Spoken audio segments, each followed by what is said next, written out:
Como les comentaba, hoy expondrá el señor Carlos Osorio, quien actualmente es profesor adjunto del Instituto de Emprendimiento, Facultad de Economía y Negocios de la Universidad del Desarrollo. Carlos es ingeniero de la Universidad de Chile, posee un máster en políticas públicas de Harvard y tiene una vasta experiencia en la educación para la innovación en el país. Su trabajo se enfoca principalmente en las estrategias y procesos de innovación y determinantes de desempeño en innovación en sistemas complejos.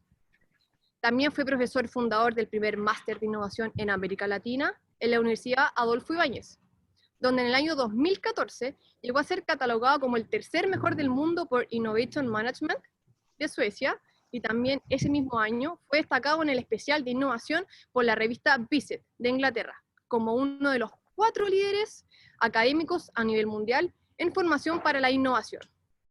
En el año 2016 fue incluido en el especial Grandes Maestros de la revista Capital.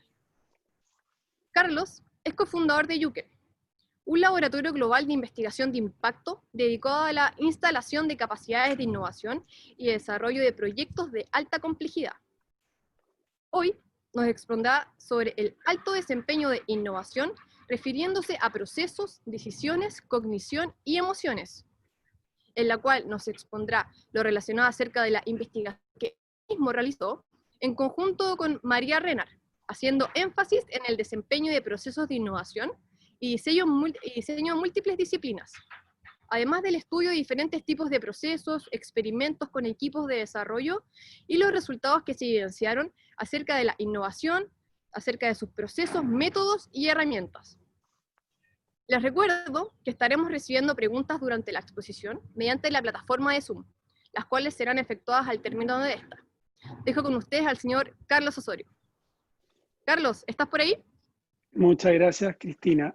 Faltó una cosa que es súper importante, que fue el momento en que nos conocimos con el comandante Macay. Yo hice mi doctorado en sistemas de ingeniería en MIT cuando Francisco, para nosotros, estaba haciendo sus maestrías en ingeniería nuclear, me acuerdo una, y la otra no me acuerdo bien si era mecánica o electrónica, pero...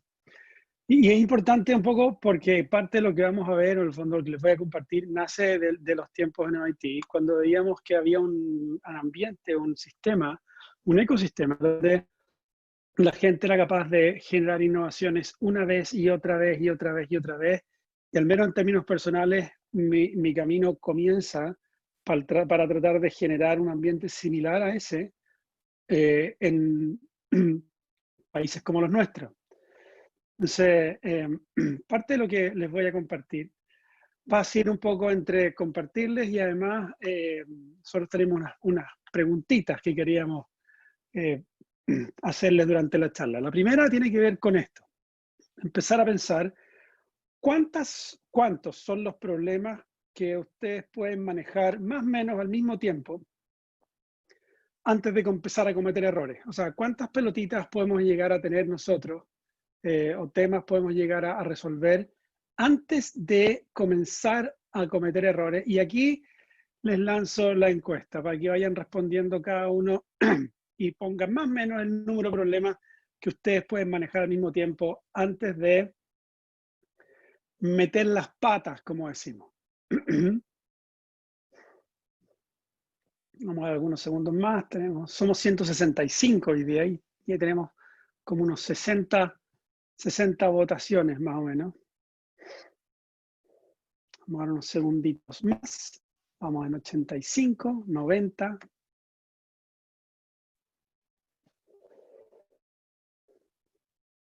Ya estamos ahí, más o menos. Les va a sorprender un poco. 123, 126, 10, 9, 8, 7, 6, 5. Miren, vamos a parar la encuesta con lo que estamos. Y ahora les voy a mostrar los resultados. Miren, tenemos ahí nosotros, la mayor parte de nosotros, 53% entre 3 y 5, otros tantos entre 6 y 9, pero más o menos estamos ahí entre los, se supone, y la teoría, esto en el fondo está súper al lado, súper alineado con la teoría, entre 5 y 7, 5 y 8, alguna gente, muy poca gente, mucho más. Y en términos generales, por ahí anda. ¿Sí? Parte de lo primero que vemos con el tema de innovación tiene que ver con que la posibilidad que nosotros tenemos de manejar muchos problemas al mismo tiempo es bastante baja. Lo segundo, perdón, ¿qué tan riesgoso que ven ustedes que es hacer innovación? Y aquí tenemos otra encuesta, para más o menos ver en el fondo qué es lo que la gente creemos en base a lo que hemos escuchado, en base a nuestra experiencia, entre comillas, en base a lo que la gente dice, en base a lo que se dice, sentido común que tenemos respecto al tema. ¿Mm? Y esto es importante porque parte de lo que comentaba Francisco tiene que ver también con qué es lo que uno entiende por innovación. Y lo que la gente entiende por innovación ha variado bastante. Parte de los problemas que nosotros tenemos en Chile, si ustedes saben, pero la capacidad de innovar en Chile en términos comparativos ha ido, si bien mejorando en términos de lo que nosotros hemos sido capaces de hacer con el tiempo, en términos relativos ha ido decreciendo por a lo largo de los últimos 10 años. Y parte del tema tiene que ver más o menos o un poco con lo que vamos a conversar ahora. Miren, acá dicen porcentaje importante de ustedes, en el fondo estamos acá, dice que es más del 80%, alguna gente entre el 61 y el 80, la mayor parte, ¿no es cierto?, entre el 60 y 41, o sea, 41 y 60%. Y esto está relacionado también con lo que nosotros encontramos como el sentido común. La gente, en el fondo, en términos generales, en promedio, si uno toma una muestra un poco más grande, cree que la innovación es bastante riesgosa. Y el sentido común, hasta cierto punto, está en lo correcto, viendo, en el fondo, si uno compara de cuántos proyectos de innovación y qué es lo que significa, ¿no es cierto?, cuáles de ellos tienen éxito en términos de encontrar o obtener el desempeño que uno espera. Ahora, cuando uno empieza a definir más qué es alto desempeño en innovación, empezamos a darnos cuenta que parte de lo que uno piensa, en el fondo, deja de ser tan... Miren, acá les estoy mostrando más o menos el retorno promedio de proyectos de innovación para dos tipos de áreas, biofarma y cualquier otro sector, desde el punto de vista de inversionistas de riesgo. El retorno promedio de proyectos de innovación, de proyectos buenos de innovación, fíjense que hay una serie de proyectos, 65% de las operaciones tienen retornos inferiores al 100%, y acá, cuando hablamos de inferiores al 100%, tenemos desde 0, 15 a 80, pero gran parte del retorno se da por lo que viene acá.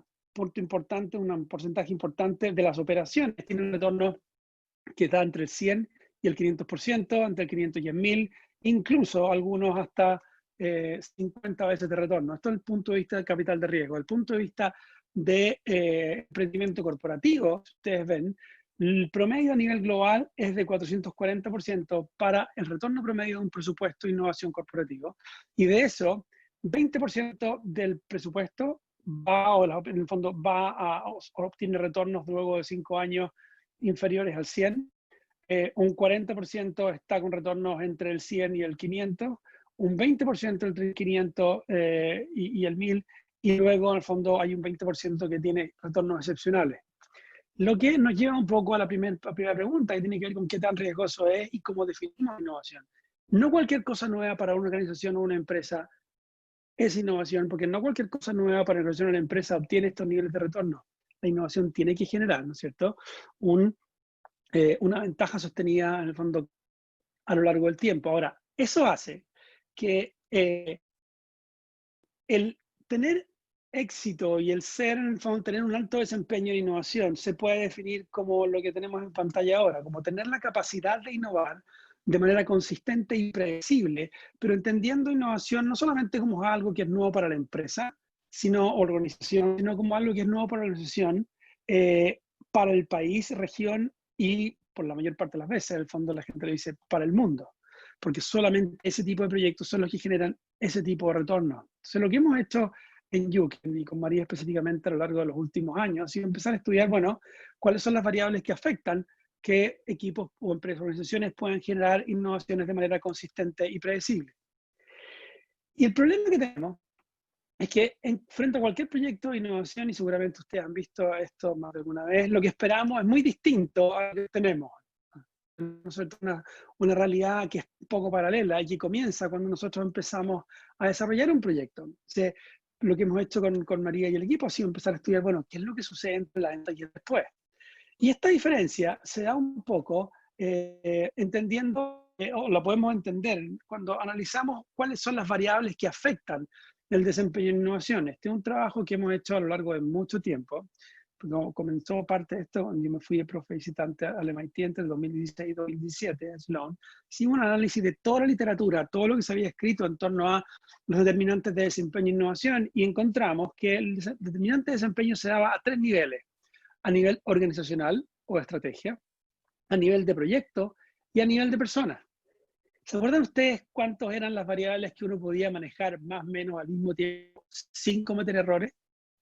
Miren, a nivel nada más que de estrategia, hay 27 variables que tenemos que organizar, gestionar y que están activas al mismo tiempo y que tienen un efecto directo en el desempeño que una organización puede tener en sus esfuerzos de innovación. 27. 3 veces más o menos lo que el promedio de la gente relativamente inteligente es capaz de manejar. A nivel de proyecto, tenemos 74 variables que están activas más o menos al mismo tiempo. De 74 son por lo general unas 35 las que están más o menos activas al mismo tiempo, en algunos momentos un poco más. Pero a nivel de equipo, ya tenemos al menos 10 variables adicionales, lo que hace que el punto de vista de innovación sea mucho más difícil hacer innovación que riesgoso. Cuando uno empieza a ver cuáles son las organizaciones más innovadoras del mundo, y aquí hemos hecho experimentos con muchas organizaciones en una veintena de países, empezamos a ver que las organizaciones más innovadoras del mundo tienen una tasa de fracaso en sus esfuerzos de innovación que no es del 60, 80, 90, sino que es del 30% o del 40%. Que el resto es generado por complejidad. Y una de las cosas que uno conoce en el fondo o sabe de la complejidad, ¿cierto?, es que la complejidad tiene un comportamiento que es muy parecido al riesgo, tiene un comportamiento emergente que es aleatorio. Entonces, parte del tema tiene que ver con cómo nosotros, más que cómo manejamos el riesgo, porque ese es un tema, tiene que ver con cómo nosotros somos capaces de manejar iniciativas o un ambiente donde el nivel de turbulencia que hay, el nivel de variables que están actuando al mismo tiempo es demasiado grande. El ambiente, para que ustedes vean, normal de equipos de innovación se parece mucho a los ambientes iniciales que tuvimos con el tema del coronavirus en marzo y abril. Demasiada ambigüedad, demasiada incertidumbre, y la gente tiene que estar sentirse lo más a gusto, entre comillas, o lo más confortable, en el fondo, para poder enfrentar este tipo de ambiente. Ahora, ¿cuál es el problema? Y este ejemplo no lo pongo porque estemos en el fondo en la Academia Politécnica de la Armada, sino que siempre la uso. Y lo siguiente, la mayor parte de nosotros está acostumbrado a navegar aguas lo más, por lo general, tranquilas en el día a día, cuando uno está fuera de equipos de innovación. El tema está en que la innovación se juega, los momentos, en el fondo, de éxito o fracaso, los momentos de alto desempeño, no se juegan cuando la agua está tranquila, se juegan cuando las aguas están sumamente movidas, en el fondo, y en menos de las tempestades. Y aquí parte de la esencia del fondo de lo que hemos encontrado con María se puede entender en esta cita. Dice: ningún bar en calma y su experto. Y parte de al menos lo que cuando yo partí, antes de conocer a Mary y empezamos a trabajar en esto, una de las cosas que yo empecé a estudiar fue cómo entrenaban a los Navy SEALs, cómo se entrenaba para deportes en fondo extremos, y qué causaba la diferencia entre éxito y fracaso en estos ambientes para que las personas tuvieran un mejor desempeño en las peores situaciones posibles. Entonces la clave aquí está acá, está en estos lugares, estos momentos donde en el fondo son un porcentaje muy mínimo del tiempo de desarrollo de un proyecto, que puede tomar en fondo unos 2 años más o menos en desarrollarse, ¿cierto? Y empezamos a estudiar qué sucede en esos momentos, qué sucede en los momentos de mayor problema. Y luego lo que empezamos a hacer fue a estudiar más de 30 tipos de procesos de desarrollo distintos. Empezamos a ver cómo la gente interactuaba y se desempeñaba en tareas comunes a estos procesos, aparte de hacer otro tipo de investigaciones, y nos dimos cuenta en el fondo de lo que vamos a compartir ahora. ¿Cómo lograr que un equipo haga la mejor música, cómo lograr que un equipo tenga el mejor desempeño en las peores situaciones posibles, es parte del fondo, parte de la motivación, la pregunta que nos ha guiado por un montón de tiempo. Y tiene que ver esto, en el fondo, de nuevo, a 3 niveles. Primero, a nivel organizacional, a nivel de proyecto, a nivel de persona, o a nivel de proceso, a nivel de persona. Cuando uno ve el punto de vista estratégico, aquí hay 27 variables que afectan el desempeño en innovación y que tienen que ver con 7 dimensiones del nivel organizacional. Y para esto nosotros vamos a entrar nada más que darle doble clic a una de ellas. Piensen que el desempeño organizacional ambidiestro, la capacidad que nosotros tenemos de preocuparnos del día a día, pero además en el fondo estar explorando, depende básicamente de 2 variables importantes. Uno, de cómo seamos capaces de gestionar el desempeño. Y esto tiene que ver con cómo estimulamos a las personas a generar resultados de alta calidad, de las responsables de sus actos y decisiones, y esto se obtiene al combinar disciplina y restricciones con gente altamente capacitada, ¿cierto? Y lo segundo, el apoyo. Es darle a las personas un contexto de seguridad que les permite a ellos tomar riesgos controlados, basados en las capacidades y competencias que tienen, y esto se obtiene de la combinación de apoyo y confianza. Ahora, cuando estos dos están en contacto, y esto en el fondo el tema de ambidestreza viene de hace mucho tiempo, ¿no? Cuando estos dos empiezan a interactuar, nosotros nos encontramos con un contexto que es más o menos como este. Y aquí yo les voy a pedir que ustedes en el fondo vean y traten mentalmente de localizar dónde creen ustedes que está su organización, en un contexto en el fondo de alto desempeño, bajo, de desgaste, de relajo, más o menos por dónde. Y lo que les voy a mostrar ahora son los datos para 402 líderes de una empresa que es líder global en su área, una de las 200 empresas de ingeniería más importantes del mundo.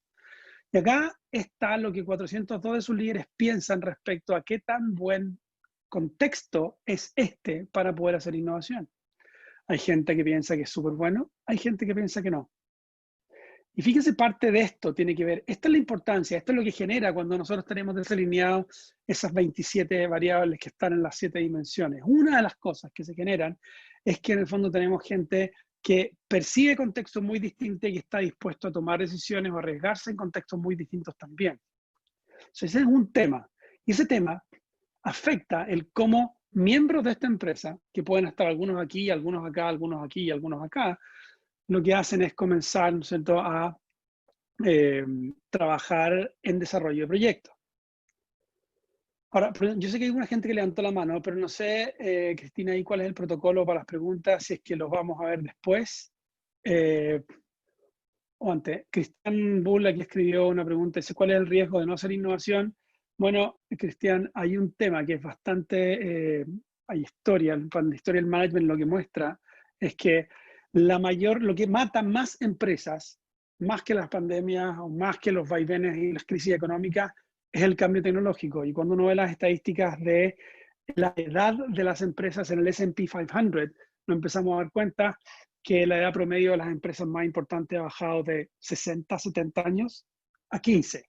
Entonces, el riesgo de no hacer innovación cuando uno está compitiendo en un ambiente que tiene mucha volatilidad tecnológica es básicamente pasar a un segundo, tercer, cuarto plano o transformarse en un blockbuster que ahora tiene solamente una tienda a nivel mundial.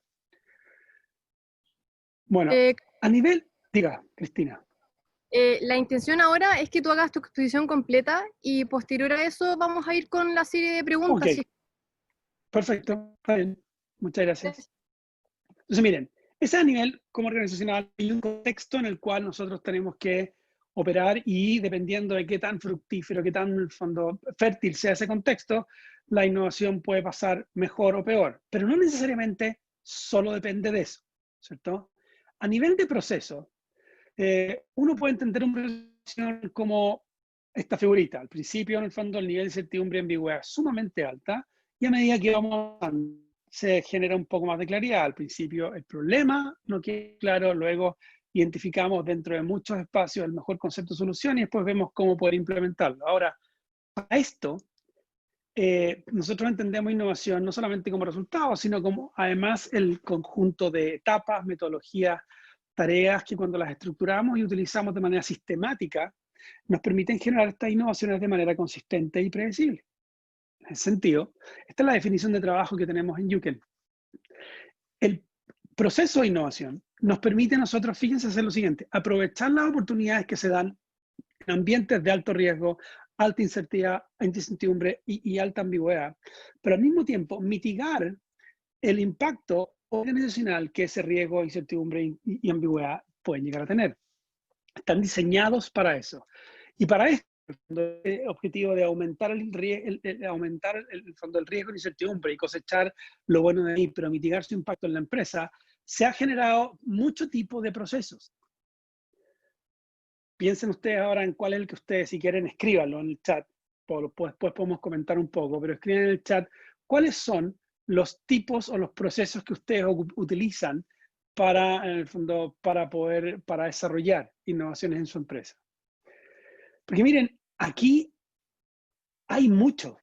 Nosotros hemos estudiado hasta el momento estos 30 y hay otros que están en cartera de otras áreas. Ustedes ven, fondo, de la tradición de software tenemos 9, en la tradición de modelos de negocio, los Lean, etcétera, etcétera, tenemos 6, en desarrollo de producto e ingeniería, otros 6 grandes, y en diseño o design thinking tenemos sabores de mucho tipo, partiendo con Herbert Simon el año 69. Muchos de los que están acá parten del trabajo de Simon también. Ahora, de todo esto, parte de lo que nos encontramos es que qué cosas tienen en común. Que una de las cosas que descubrimos es que para entender y mirar procesos de innovación, nosotros tenemos que mirarlo con los lentes de 8 dimensiones que son comunes a cualquier proceso y nos permiten decir cuáles son mejores que otros. Cómo identificamos y originamos los proyectos de desarrollo, cómo planificamos para incertidumbre y cómo planificamos para desarrollo, cómo presentamos y entendemos los problemas, cómo se involucran las personas que están asociadas con el problema, cómo se generan conceptos de diseño, cómo se aprende mediante experimentación y falla, cómo se desarrolla a nivel del sistema y parte de estas 74 variables tienen que ver con esto, y cómo analizamos y sintetizamos información que es compleja, inconexa, inexacta y que se va completando de a poco a lo largo del tiempo de desarrollo de un proyecto. Y con esto podemos encontrar que hay procesos que son mucho más efectivos que otros, y el estudio que hicimos con María de analizar la treintena de procesos, nos damos cuenta que no hay ningún proceso, todo proceso acá es básicamente resulta de ser una metáfora que alguien generó para poder resolver algunos problemas y resolver errores que se cometen en procesos de desarrollo. Y les voy a comentar con el caso de un banco global que nos tocó apoyar hace un tiempo atrás. Ellos llamaron porque tenían 12 meses de trabajar en un proyecto y tenían básicamente el problema de que no podían avanzar. Tenían 25 hipótesis que ellos creían que tenían que poner a prueba y un proceso de desarrollo ágil que estaban utilizando. Se les voy a mostrar más o menos, sin decir quién era la organización, les voy a mostrar más o menos cómo en el fondo, cómo estas variables entran a jugar. Una de las primeras cosas que le dijimos a la gente fue decir, miren, ustedes dicen que tienen 25 hipótesis por poner a prueba. Vamos a hacer una herramienta que utilizamos que es en el fondo de de-biasing, vamos a hablar un poco más de eso, de sacarle los sesgos cognitivos, y les pedimos a ellos que hicieran un brainstorming de todas las hipótesis y supuestos que estaban detrás del proyecto, y nos encontramos con algo así. Primero, les quiero preguntar, cuando ustedes vean esta imagen, en el fondo, la mayor parte de la gente lo que ve es una estrella. ¿Okay? Alguna gente ve Pac-Man, otra gente ve otro tipo de cosas. ¿Ya? Pero fíjense nada más que el porcentaje del área de la estrella que está graficado acá. Con este concepto, en el fondo, les voy a mostrar lo que hablábamos del banco. El banco hizo, ¿cierto?, su brainstorming y se encontraron con que había acá 231 supuestos hipótesis que ellos no habían considerado y que si uno los empezaba a ordenar, los originales en el fondo 25, teníamos acá 144 que se podían poner a prueba antes de empezar a desarrollar, o se podían haber puesto a prueba antes de haber desarrollado cualquier prototipo, y 87 que todavía quedaban ahí por poner a prueba. El primer tema, a nivel de equipo y a nivel de desempeño, es la cantidad de supuestos de hipótesis con las que uno llega a un proyecto y que están en el fondo metidos y enraizados y que uno a veces ni sabe que tiene, y por sobre los cuales en el fondo se opera. Este fue un primer tema. Un segundo tema que hicimos con ellos fue decirles, bueno, el proceso de desarrollo, le pedimos que cada uno de ellos lo dibujara en una hojita blanca, ¿ok? Y nos encontramos con esto, que de los 8 miembros que estaban ahí, cada uno de ellos tenía un dibujo distinto para el proceso de desarrollo que estaban ocupando. Ahora, primero, cada uno estaba entendiendo cosas distintas y teníamos procesos de desarrollo distintos. Esto importa porque a nivel de personas, este cuadrito que teníamos arriba, que era la capacidad que nosotros tenemos de analizar y sintetizar información compleja, inconexa, inexacta y en conflicto, se genera por dos cosas. Primero, por cómo la gente entiende un problema. Algunos ven estrellas blancas con poca información, otros ven Pac-Mans, etcétera, etcétera. Segundo, por la metáfora del proceso de desarrollo que nos tienen. Por esto. Cada uno con una metáfora de proceso distinto. Y además, por la experiencia que cada uno de ellos había tenido. O sea, parte de las cosas acá que se pueden explicar en el fondo en un equipo que tuvo un desempeño menor al que podía tener, en parte se da porque ellos tenían un entendimiento distinto del proceso, herramientas y competencias distintas, y además una manera distinta de verlo, pero además porque la experiencia que tenía cada uno de ellos, desde el punto de vista cognitivo y emocional, es distinta, y aquí vamos a entrar un poco a entrarle a picar, como se dice.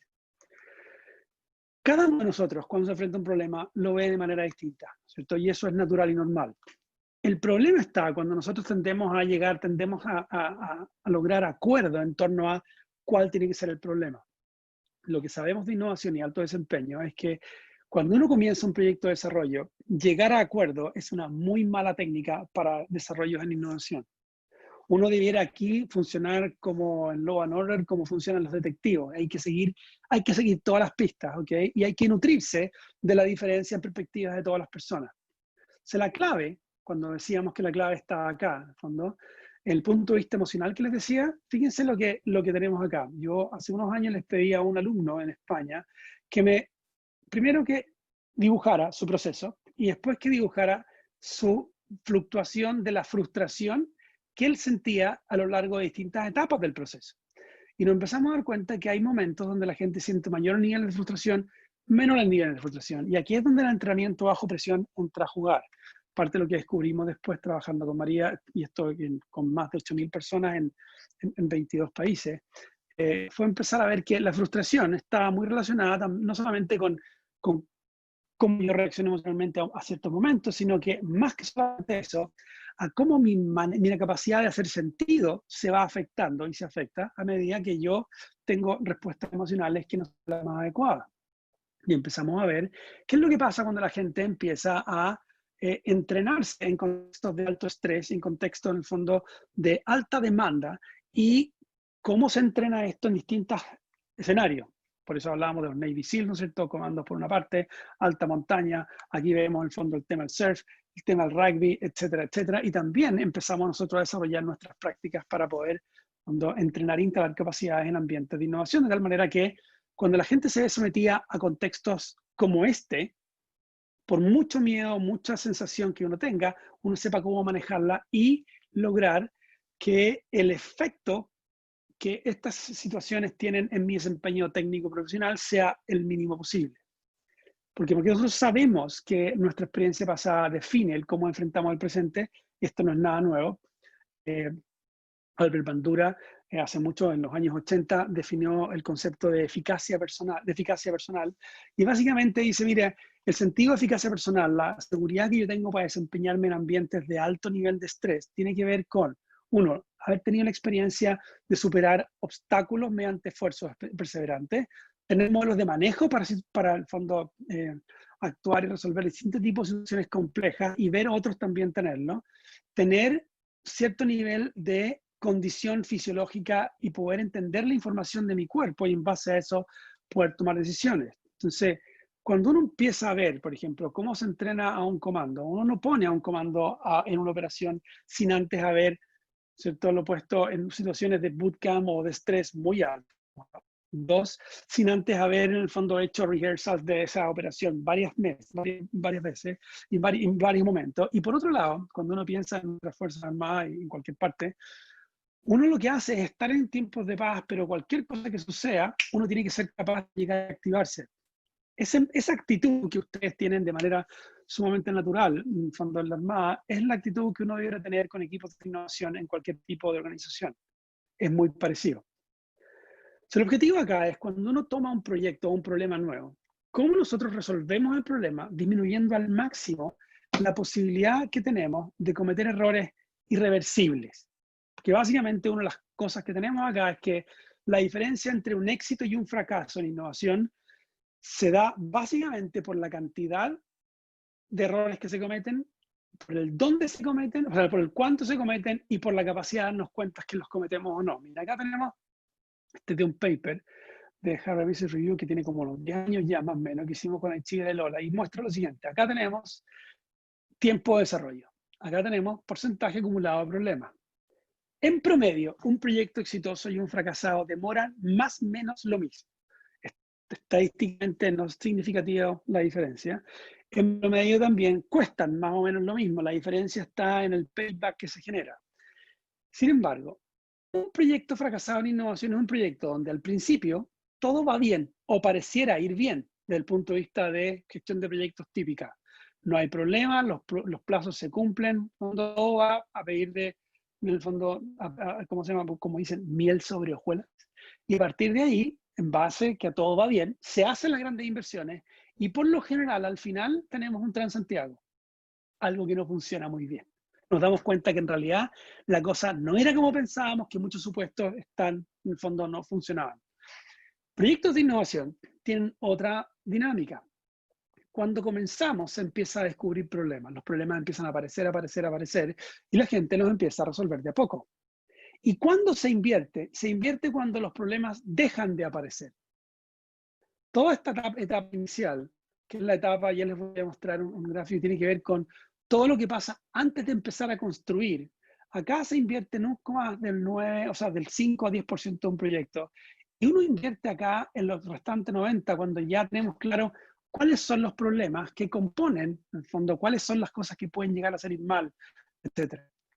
Ahora, y para esto es importante que nosotros seamos capaces de identificar y tratar de manera muy distinta un error, una falla de un fracaso. Error es cualquier tipo, lo entendemos como cualquier tipo de equivocación, negligencia en el uso de herramientas, cualquier problema en el fondo de tomar decisiones basadas en falta de información o en sesgos, en el fondo que nos damos cuenta, como cosas que uno no debiera hacer. Papá de un amigo, juez de la Corte Suprema, Leonel Veró, lo iban a operar de la cadena derecha y lo operaron de la cadena izquierda porque en ese tiempo pusieron al revés los rayos X. Un error, un condoro, ¿ok? Una falla en innovación se entiende como el resultado de hacer experimentos y un fracaso como el resultado negativo irreversible de pérdida o destrucción de valor, del cual es difícil recuperarse. Entonces, lo que uno quiere en innovación, y parte del tema de cómo, en fondo, los procesos con las decisiones, con el tema cognitivo y emocional se juntan, es que uno busca, o lo que quiere hacer es que un equipo busque lo más temprano posible encontrar la mayor cantidad de problemas que hay, busque la falla temprana, podamos tolerar el error temprano, pero sin dar espacio a la incompetencia. Y esto se basa en que, fondo, el nivel de rigurosidad y entrenamiento que tiene que tener la gente para poder hacer innovación, o al menos el que nosotros vemos en los lugares más innovadores a nivel mundial, tiene bastante de esto. ¿Okay? ¿Qué sabemos o qué se ha aprendido? Se ha aprendido que las competencias socioemocionales, las blandas que definimos, definen de manera muy importante el desempeño técnico profesional que tenemos en proyectos de innovación. Proyectos de innovación se dan en contextos de alto riesgo percibido, incertidumbre, ambigüedad y complejidad, por lo cual tenemos nosotros que generar equipos que sepan cómo gestionar este riesgo, incertidumbre, ambigüedad y complejidad, y sean capaces de tolerar la frustración, que sean capaces de colaborar en los peores ambientes posibles, y sean capaces de comunicarse bien en los peores ambientes posibles, o en los peores momentos posibles. Luego, bueno, así ahora como hemos podido salir montaña, en montaña uno sabe que los grandes problemas, en el fondo, los grandes accidentes, la mayor parte de los accidentes sean no cuando uno sube, sino que cuando uno baja, y que uno se entrena no para los 2 meses que va a pasar, o las 3 semanas, o lo que sea que va a pasar en la montaña, sino que uno se entrena para reaccionar bien en esos primeros 10 segundos de cuando hay algún accidente. Si uno no es capaz de reaccionar bien ahí, da lo mismo el resto. Y para uno se entrena justamente para eso. Es como en rugby. Rugby no sabe, ¿no es cierto?, cuando va a ir a jugar. Tengo un hijo que fue rugbyista, pero que yo nunca lo hice, que uno sabe que le van a pegar. La pregunta no es si es que el rugbyista no le anda sacando el quite al golpe. Él se entrena para que en las peores condiciones posibles él pueda tener el mejor desempeño posible. Y en innovación tenemos un poco lo mismo. Antes de seguir, yo les quiero hacer otra pregunta. ¿Cuántos, hablando de su empresa, ¿ok? Al iniciar un proyecto de innovación, ¿cuál es el tamaño inicial de los equipos que ustedes asignan, si es que asignan equipos de innovación en su organización? Más o menos.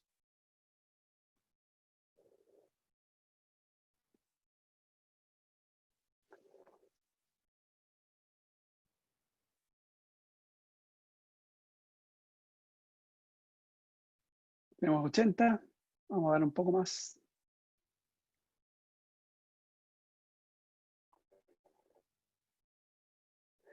Yo creo que si algo van a sacar rápidamente y pueden accionar en media hora más de lo que vamos a ver, tiene que ver en el fondo con lo que vamos a conversar, con lo que vamos a conversar ahora. Voy a parar la encuesta mientras y poder mostrarle los resultados. Miren, esto es lo que tenemos nosotros, estimados. El 50% le asigna menos de 3 personas al equipo inicial de innovación. Y entre 4 y 6 tenemos ahí el 86%. ¿Ok? Es lo que sabemos de esto, en el fondo. Sabemos que cuando uno ve la evidencia, un equipo de innovación debiera tener 8, nunca menos de 6. Y en el fondo uno dice, oye, ¿puedo hacerlo menos? Sí, uno puede jugar un equipo, uno puede jugar, en el fondo, tratar de jugar un partido de fútbol con 5 personas, pero ya sabemos lo que va a pasar, ¿no es cierto? Es tanto así que ni siquiera eso se permite en las reglas. ¿Qué nos dice la evidencia y qué es lo que hemos encontrado? Que parte del tema de toda esta conversa que hay con en el fondo, hay dos cosas, cantidad y diversidad. Parte de todo lo que hemos visto del tema de diversidad tiene que ver con algunas de las cosas que hemos conversado con anterioridad. Primero, necesitamos diversidad en capacidades. Nada más para que ustedes tengan claro, cuando Edison desarrolló la ampolletita, su equipo inicial era de 8 personas. ¿Okay?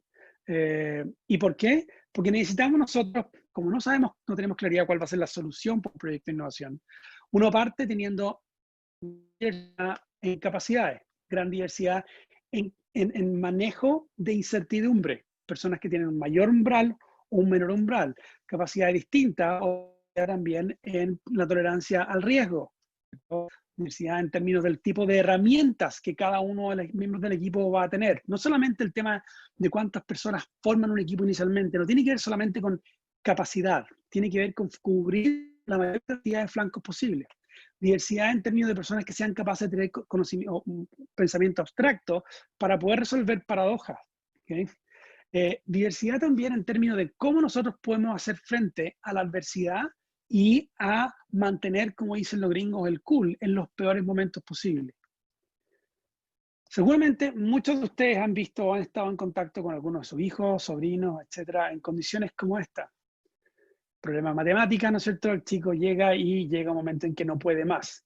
Y por eso por lo general se da cuando se juntan gran parte de estos temas. Tenemos mucha incertidumbre, tenemos riesgo, ¿no es cierto? Hay una paradoja, algo que no podemos resolver y el ambiente se adverso. Y cuando eso sucede, por lo general, lo que pasa es que la gente tiende a tener lo siguiente. Uno, hace lo que se conoce como process tampering, empieza a saltarse etapas y empieza a cambiar la manera de hacer las cosas sin tener mayor evidencia de si lo que está haciendo está bien o mal, nada más que porque no es capaz de, y ahí viene la segunda parte, el cognitive load, nuestra capacidad de hacer sentido un poco de lo que está sucediendo, se reduce igual que un niño cuando tiene problemas con matemáticas. Y la gente se tranca, se tupe y no es capaz de salir de ahí. Entonces, lo que hemos aprendido en base a experimentos, y les voy a mostrar un poco eso, es que nosotros tenemos que armar equipos de innovación, no solamente en términos de, aquí viene la parte como más de personas, en términos de el proceso que tiene que estar bien, y con el proceso bien, y con la parte de estrategia, todo va a salir en el fondo a pedir de boca, sino que si nos equivocamos acá, la cosa puede andar mal. Primero, tenemos que tener en el fondo diversidad en términos de conocimiento técnico. Género también, ¿no? Estadísticas nos muestran, hombres y mujeres somos sumamente complementarios, que no debiera el desbalance de género en un equipo, no debiera ser de más de 60-40, ojalá 50-50. Otro día podemos entrar en el detalle del por qué eso, porque hay evidencia, en fondo estadística, que nos muestra eso. Diversidad también en áreas de desempeño, en experiencia, años de experiencia, carrete, como le llaman, y 6 variables personales psicológicas que están relacionadas con esto. Y esto es muy difícil de encontrar cuando uno tiene 3, 4 o 5 personas. Aún más, miren, aquí les voy a mostrar la evolución de 2 equipos, misma organización, misma empresa. 26 tareas de un proceso de desarrollo. Este equipo tenemos dos gráficos acá. Un gráfico es nivel de frustración, otro gráfico es seguridad psicológica.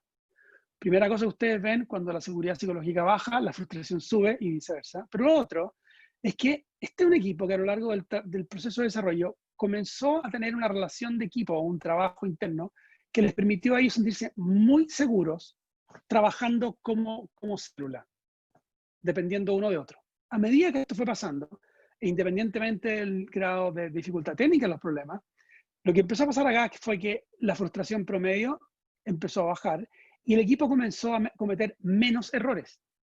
Ahora, durante el mismo periodo, seguimos otro equipo de la misma empresa.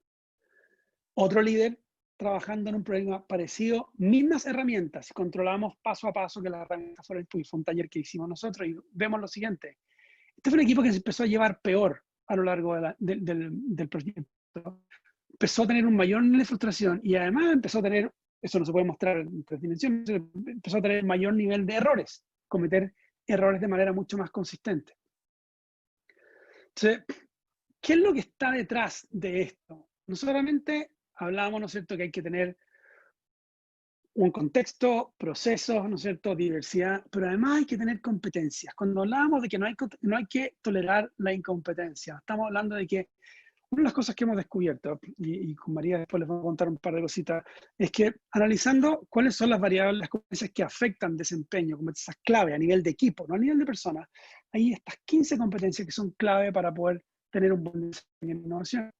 7 de ellas son transversales, 8 son específicas. Y el dato, es muy difícil tener las 8 en una, 2, o sea, las 15 en 3 personas. Por lo general, una persona nunca tiene un altísimo desempeño en más de 2, 3 o incluso 4. Eso nos dice que nosotros necesitamos, aparte de todo lo anterior, un tamaño mínimo para el equipo inicial. Tal cosa en el fondo, de tal manera que la cosa en el fondo pueda resultar un poco mejor. Miren, una de las cosas que hicimos acá nosotros fue desarrollar un metaproceso de desarrollo en base a combinar esos 30 procesos. Y aquí estoy poniendo nada más que todas las etapas que van hasta antes de hacer las grandes inversiones. Las grandes inversiones se hacen en la tarea 41. La ideación se hace en la tarea 25. Pero lo que empezamos a ver acá fue las causas y los tipos de errores que la gente cometía. Y en base a eso, generamos este metaproceso que tiene primero y se alimenta de todo, así que van a encontrar cosas bastante conocidas. Primero se alimenta de cómo levantar desafíos que vale la pena resolver, cómo planificar para incertidumbre, y de ahí toda una etapa, fondo, 19 tareas que están orientadas nada más que a sacarnos los secos con los que llegamos y descubrir el espacio de problemas, para luego descubrir el espacio de soluciones. Y en base a esto, decidir en el fondo después si, perdón,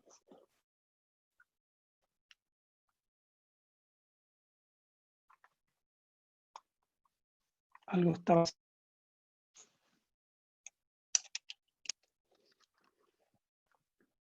Un segundo, no sé qué es esto.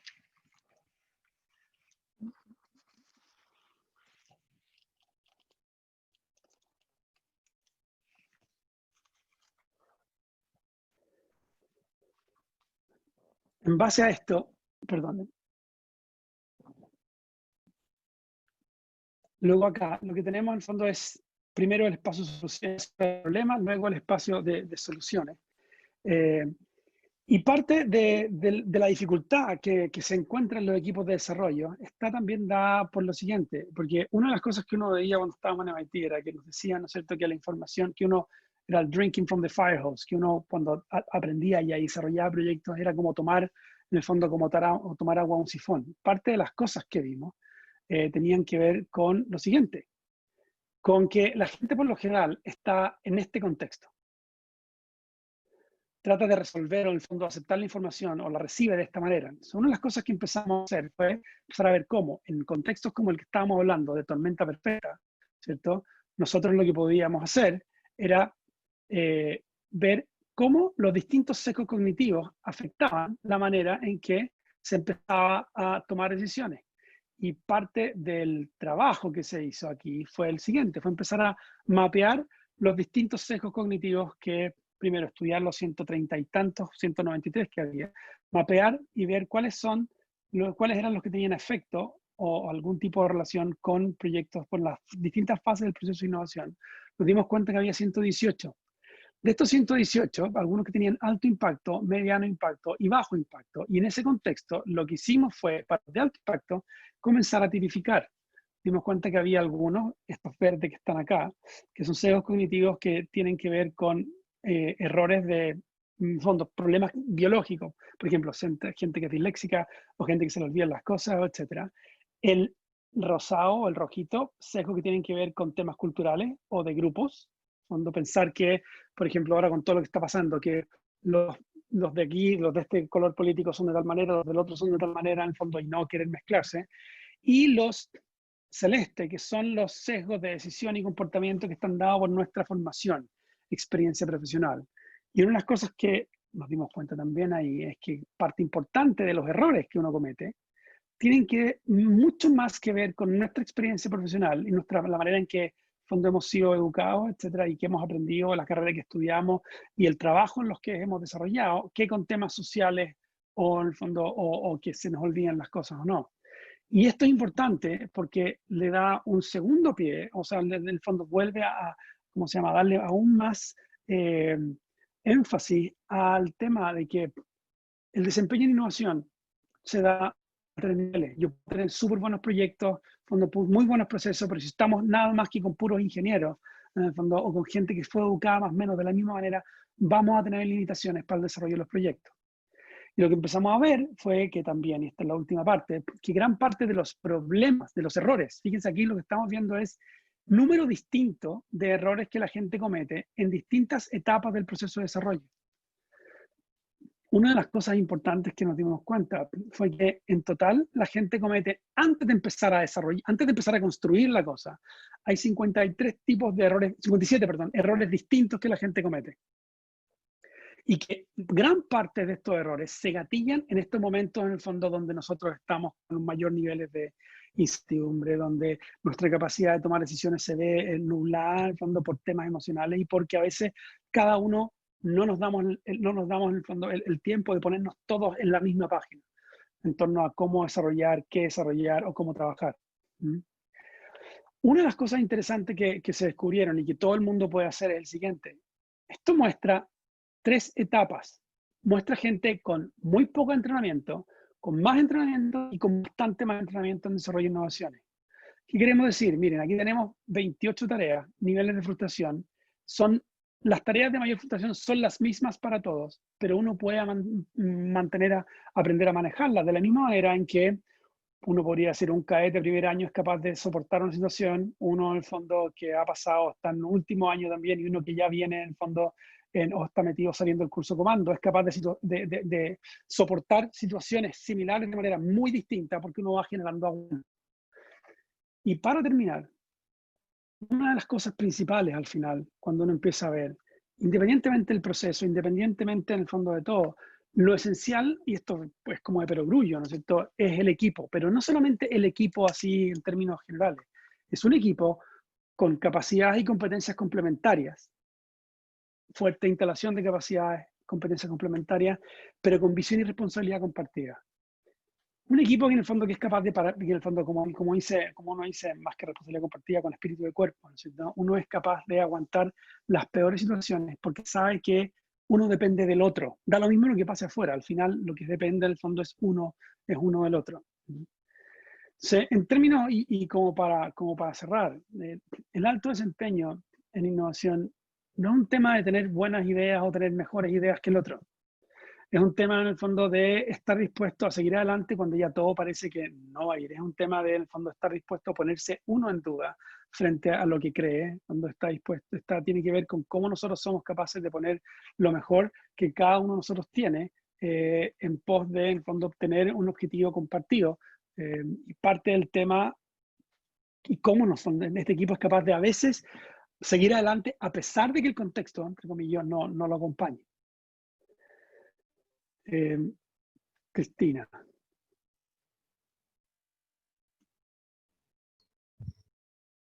¿Aló? Sí, bueno, muchas gracias Carlos por la exposición y ahora vamos a iniciar el espacio a las preguntas por parte del público. Yep. Una de las preguntas fue, bueno, si bien todas las dimensiones expuestas son importantes, ¿quieres saber para ti cuál sería la más relevante o qué mayor cuidado hay que tener?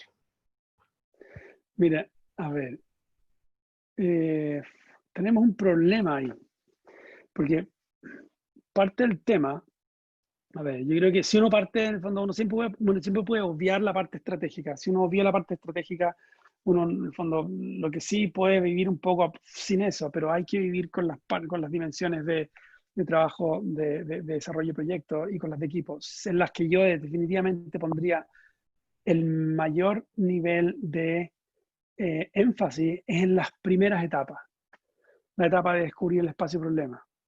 Uno de los temas que más la gente por lo general los mayores errores los comete porque se salta las etapas iniciales y parte directo a la idea. Entonces hay que poner énfasis primero a entender bien cuál es la pregunta que hay que resolver. Ah, ya, perfecto. Y también otra pregunta muy interesante es, ¿cómo darse cuenta cuando el proyecto puede votarse como por errores de base, por malos supuestos, y no seguir solucionando estos problemas o replanteándose cada vez más si seguir o no seguir con el proyecto? Es una súper buena pregunta. La capacidad que nosotros tengamos de definir tempranamente si el proyecto vale la pena resolver o no es súper buena.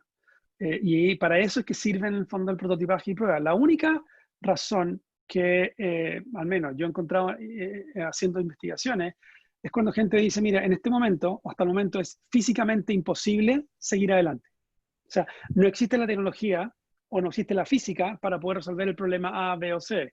Pero ahí viene la segunda pregunta, bueno, si no existe, ¿la inventamos o no la inventamos? O sea, ¿está dentro, en el fondo del plan, desarrollarlo o no? Lo otro es cuando tú tienes una serie, en el fondo, de problemas que crees que vale la pena resolver y te das cuenta que en realidad no vale la pena resolver, que la gente no necesariamente necesita o que hay alguien que ya lo hizo. Me ha pasado más de alguna vez con alumnos que llegaban y decían, profe, esto que queríamos hacer ya existe. Bueno, ahí uno bota el problema. En el fondo, si el problema ya está resuelto, la pregunta es, ¿para qué te vas a dedicar a hacer eso? No, depende un poco de cada uno. Y bueno, aquí tengo la pregunta número 3 también. ¿Cuál es la diferencia del proceso de innovación versus el proceso de ingeniería de sistemas, donde, bueno, también se realiza el levantamiento del problema, también está la identificación de requerimientos para poder transformarlo en una solución?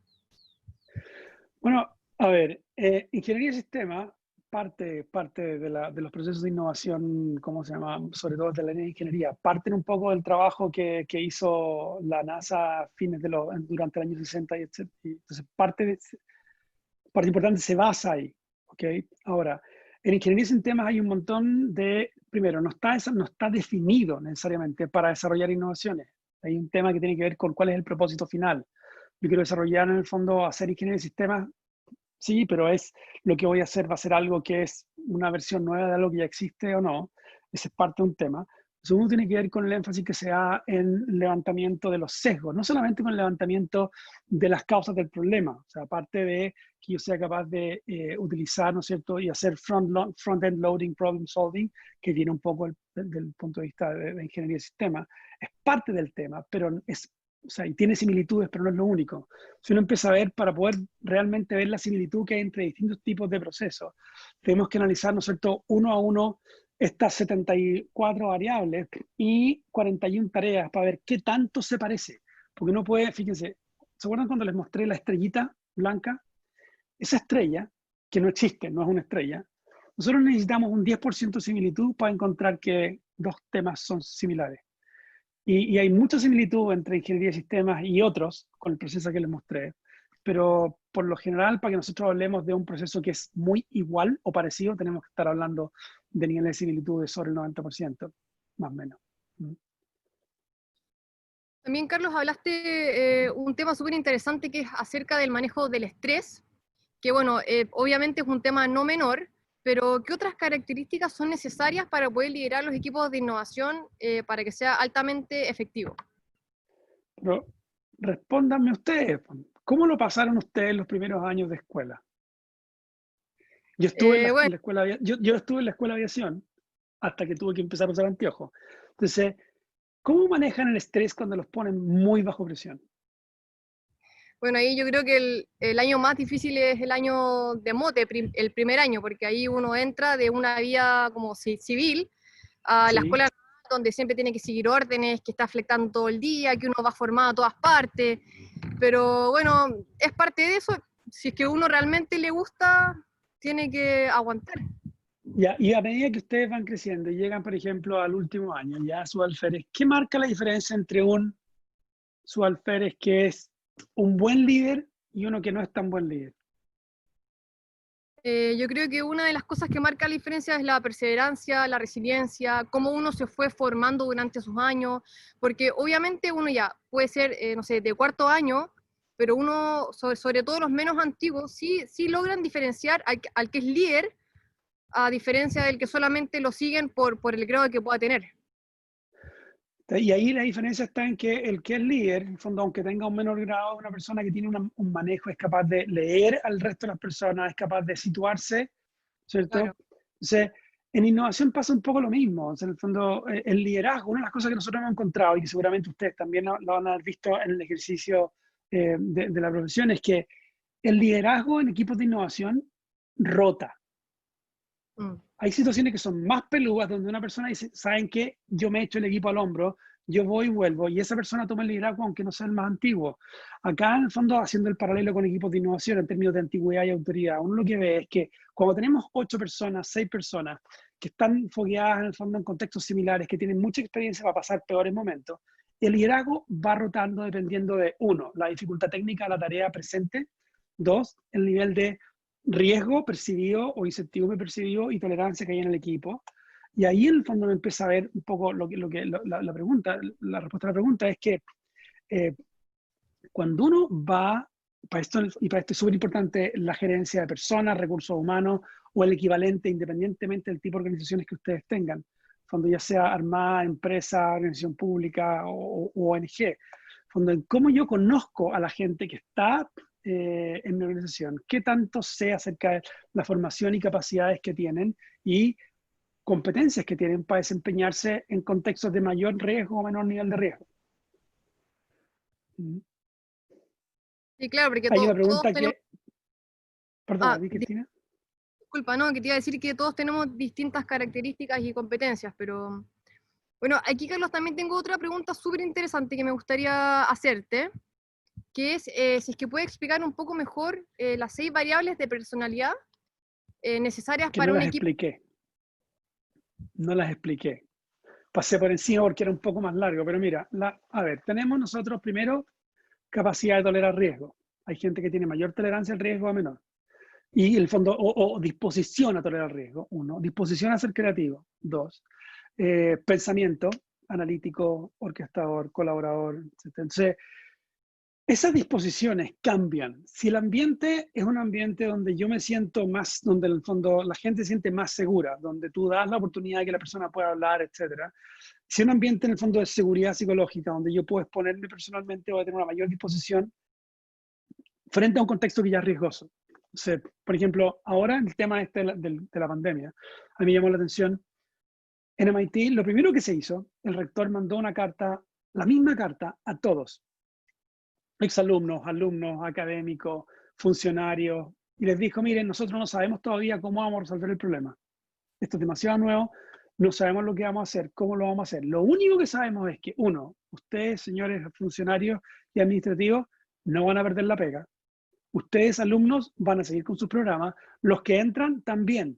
O sea, la parte básica de seguridad se las dejó tranquila. Y así, en el fondo, ¿para qué? Para que la gente pudiera desempeñarse bien.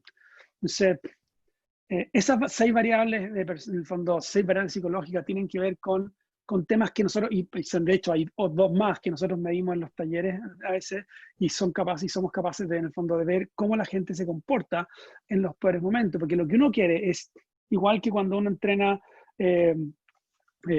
¿cómo se llama?, para cualquier tipo de contexto que es peligroso, uno quiere que en la peor condición posible, la gente cometa la menor cantidad de errores, y que ojalá que los errores no sean de los peores, que sean errores de los cuales uno se puede recuperar. Claro. Te tengo aquí otra pregunta, Carlos, también. Bueno, si bien se trataron los elementos interorganizacionales, pero ¿qué tanto incide el ecosistema de apoyo a la innovación en el desarrollo de una cultura innovadora en una organización? Cuando ahí la pregunta es, a ver, esa pregunta de contexto es, ¿dentro de la organización o fuera hacia la organización? Para tener... Ecosistema, en el fondo, de afuera hacia adentro. Ya, tú decís en el fondo como Corfo, etcétera, etcétera, etcétera. Miren, a ver, influye, sí. Ahora, ¿qué tanto? Pucha, va a depender mucho. En el fondo, yo siempre he encontrado que la gente pide apoyo estatal para hacer innovación, no es bueno. ¿Y por qué encuentro que no es bueno? Por el fondo, porque estamos dejando o entregando hacia afuera parte importante de la responsabilidad del que yo no tenga éxito. ¿No? Lo que nosotros hemos encontrado es que cuando la gente que hace realmente innovación y sabe cómo hacerla, o sea, va a pedir recursos cuando hay problemas, donde hay fallas de mercado que son muy, muy, muy, muy, muy grandes. Pero por lo general, esta cosa es demasiado, en el fondo, si uno lo hace bien, es lo suficientemente rentable como para que sea un buen negocio, ¿no? Y hay cosas en las cuales en el fondo el Estado sí tiene que meterse, no estoy diciendo que no, ¿ok? Yo creo que el ecosistema es importante, sí, pero no es lo más importante, o sea, no, y no es necesario. Es necesario, pero de ninguna manera es suficiente para poder hacer una buena pega. Después me retan si quieren, pero podemos estar de acuerdo o no, pero eso es lo que yo creo. Bueno, también, si es que uno quiere fundar en una organización grande, un área de gestión de innovación, ¿cuáles serían los factores o a qué tú le pondrías mayor énfasis y con cuánta gente partirías y cuáles serían más o menos los perfiles mínimos que deberían tener estas personas? Súper buena pregunta. Mira, yo partiría primero con pedir permiso para operar. Yeah. Ni siquiera presupuesto, pedir permiso para operar y en ese permiso para operar tener al menos unas 8 personas. Y decir, mira, vamos a hacer un experimento con estas 8 personas. Yo quiero pedir tiempo primero para entrenar a las personas. O sea, 8 pueden ser, si es que partir con lo mínimo. Hemos trabajado, por ejemplo, hay un banco en Colombia que partió haciendo un montón de talleres y partió con 30, porque ellos sabían que tenían mandato para. En el caso que alguien no tenga el mandato, que quiera explorar y que no tenga pedir nada más que permiso, 8 o 10 personas, y de ahí preocuparse con esas 8 o 10 personas primero de aprender un poco cómo hacer esta pega, porque esto es mucho más allá, es mucho más que solo llegar y generar ideas. O sea, la gente, uno de los problemas que hemos tenido en Chile, que se ha tendido como a simplificar y a hacer más sexy el tema de hacer innovación. Y eso es lo que nos ha jugado en contra. Esta pega es pelúa, es difícil. Como decía un amigo gringo, decía, trabajar duro en innovación no tiene que ver con trabajar muchas horas, sino que trabajar en un ambiente que emocionalmente es muy difícil y desagradable. Entonces, pedir ese permiso, tomar a estas 8 personas, entrenarse un poco, tomar un proyecto que no sea un proyecto de innovación, que sea un proyecto de mejora, que ya hay que hacer, pero aplicar herramientas de innovación para resolverlo, cosa que la gente se vaya fogueando y que la dificultad al principio no esté en qué tan difícil es el problema que vamos a resolver, sino que la dificultad esté en aprender a hacerlo de manera distinta. Y empezar a medir cómo lo hacen. Llevar una bitácora, hacer un post-mortem luego de cada proyecto, en el fondo, qué hicimos bien, qué hicimos mal, y empezar a tratar de ir mejorando. Una organización, yo hay algunas cosas que puedo hablar y otras que no, pero de las que puedo hablar, Nosotros trabajamos con Francisco Lozano en Arauco desde el año 2010, 2014 más o menos, y aplicando todo el tema. Y después de ahí nos fuimos. Y Arauco se demoró, una empresa grande, 50.000 personas, por ejemplo, donde él no tenía también puro permiso para operar. Tocó como 3 años más o menos en que Arauco se parara solo. Empresas más chicas necesitan menos tiempo, pero es una cuestión que toma tiempo. O sea, una empresa de menos de 500 personas, esto puede tomar un año y medio, más o menos. Pero yo creo que partiría así, al menos con la parte más pequeña, pidiendo permiso para operar y pidiendo un proyecto. Y empezar en el fondo a que ustedes puedan operar, no sé quién se la pregunta, que puedan operar de la mejor manera, pero con tiempo y espacio, un lugar y tiempo para que la gente le dedique. Bueno, Carlos, te queremos agradecer por la exposición del día de hoy y que sin duda fueron muchas preguntas las que te hicimos. Había mucha gente interesada. Y bueno, sin duda ha sido un gran aporte para este Innovable Lab. Y ojalá podamos vernos pronto en persona y posterior COVID. Muchas gracias por la invitación y disculpen por el impasse que hubo a medio durante la charla, No, algo pasó con la cámara. no te preocupes. Muchas gracias por la oportunidad, gracias a todos. Fue un gusto ver a algunos conocidos, aparte de Francisco en la audiencia. Cualquier duda o pregunta que se les haya quedado, me la pueden hacer por correo, ceosoriou@gmail.com, o sea, perdón, ceosoriou@yuken.cl. Si no la pudimos responder, se la respondo después por email. Muchas gracias, Carlos.